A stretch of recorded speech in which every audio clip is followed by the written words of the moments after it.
You ask Tiger to solve.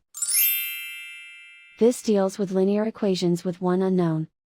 The final result is x equals -15/13. Let's solve it step by step. Simplify the expression. Expand the parentheses. Simplify the arithmetic. Group all x terms on the left side of the equation.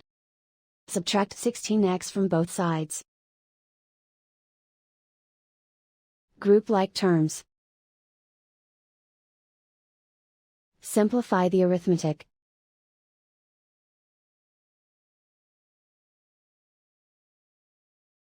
Group all constants on the right side of the equation. Add 15 to both sides.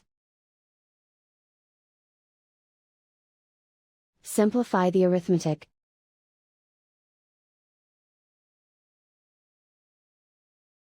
Isolate the x.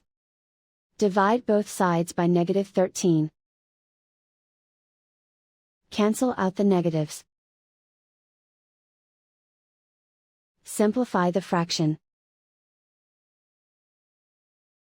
Move the negative sign from the denominator to the numerator. And so the final result is x equals -15/13.